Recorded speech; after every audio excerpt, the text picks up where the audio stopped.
Let's jump right into what happened in Philadelphia. Why did Doc Rivers get bounced? Sam?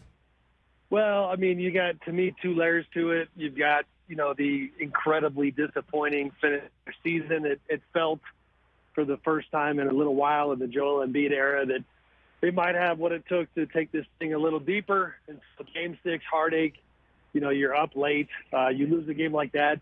That can get any coach fired when you lose game 7 the way that they did. But I think the more nuanced, story here is, all the questions that they now face in the summertime. James Harden specifically with his free agency.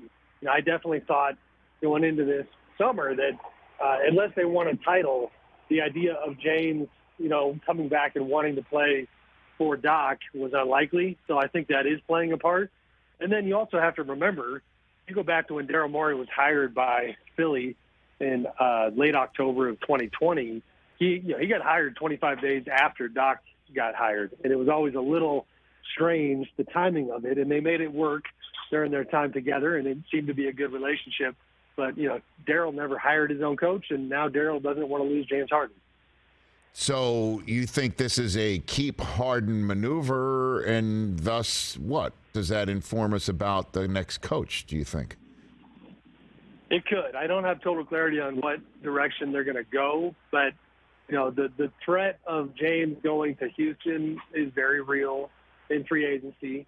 And, the idea that you then, you have to take every attempt to give him what he wants to keep him, I think that's part of the calculus. Now, the natural counter to that is, wait a minute, you have the reigning MVP on your team. Like, this is not the old Houston Rockets days where you set everything up the way James wants it. And that's where if I'm handicapping it, I probably don't think that James is back. I don't know if it'll be Houston. I think it very possibly could be, but we'll see what happens. Sam Amick of The Athletic here on the Rich Eisen Show. Obviously, also what could lead to everything that happened in Philadelphia is the fact that there's a ton of coaching candidates that are out there, and they might already be talking to other teams. So if you're thinking of doing it, you might as well do it quickly, as Philadelphia did. Monty Williams is part of this mix. Why is Monty Williams even out there? Let me just give you a simple question. Why did the Suns do what they did with Monty Williams, Sam? I mean, Rich, to me, it's crazy. I don't remember a time when we saw new owners just coming in flexing like they have in recent NBA history, and I think that's the biggest reason that Monty is on the market now. Matt Ishbia buys the Suns. Said all the right things in his early press conferences about trusting his people and not taking over, and that didn't last very long. He's taken over, and he came in, and I'm not sure what James Jones' future in that front office holds. But with Monty, 2 terrible endings to the last 2 playoffs, and an owner who clearly just wants to put his stamp on this group. I'm surprised because I thought the relationship between Monty and Kevin Durant would hold more weight. That was a major reason that Kevin wanted to come to Phoenix. But we saw this with the Timberwolves when they got bought by a new ownership group. They went out and traded for Rudy Gobert because you want to do something splashy. Milwaukee has a change in part of their ownership, and they are suddenly firing Mike Budenholzer. There's a lot of this going around right now. Yeah, I mean, my gosh, the 3 teams with the most wins over the last 3 years, Bucks and Sixers and Suns, just all fired their coaches. Frank Vogel's in the mix for Philadelphia job, or as he's mentioned to be.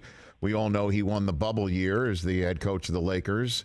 Nick Nurse won with the Raptors. He's free now. He might be in this mix for all these jobs. Why do you think we're seeing all this, Sam? It's funny because we debate the value of the regular season, partly because of load management, partly because of ring culture. And I don't know. I think that's part of it, is the idea that all of a sudden owners specifically are, they are looking at the playoffs and they're looking at the ultimate goal as the end-all be-all. And in a weird sort of way, it might be a testament to the talent level within the league, where you have so many programs where they feel so confident about the level of talent of their players that they think they should be raising that trophy at the end of the year.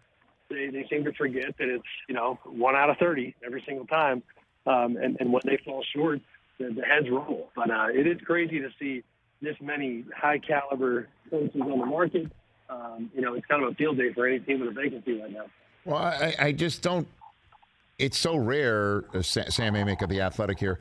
Normally, when a coach gets fired, they're in the lottery, right? I mean, like that's the way it would go. Or any other sport, coach gets fired, it's because they need a quarterback.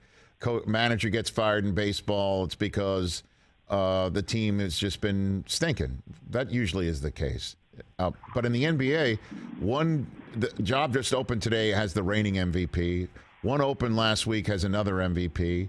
Yep. And one opened in between them has Kevin Durant, who's got, all the accolades and MVPs in the finals galore. And Booker. I mean, these are some serious gigs here. Which do you think is going to wind up being the most desirable in your estimation? Well, to finish real briefly, Sure. Rich, your son's point, you get fired as Monty Williams.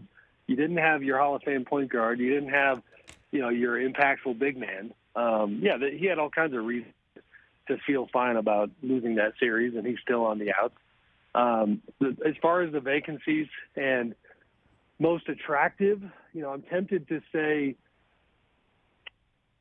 inevitably going to come with questions about Giannis's future in Milwaukee. He's got a decent runway there, a couple years left on his deal, but extension possibilities nearing.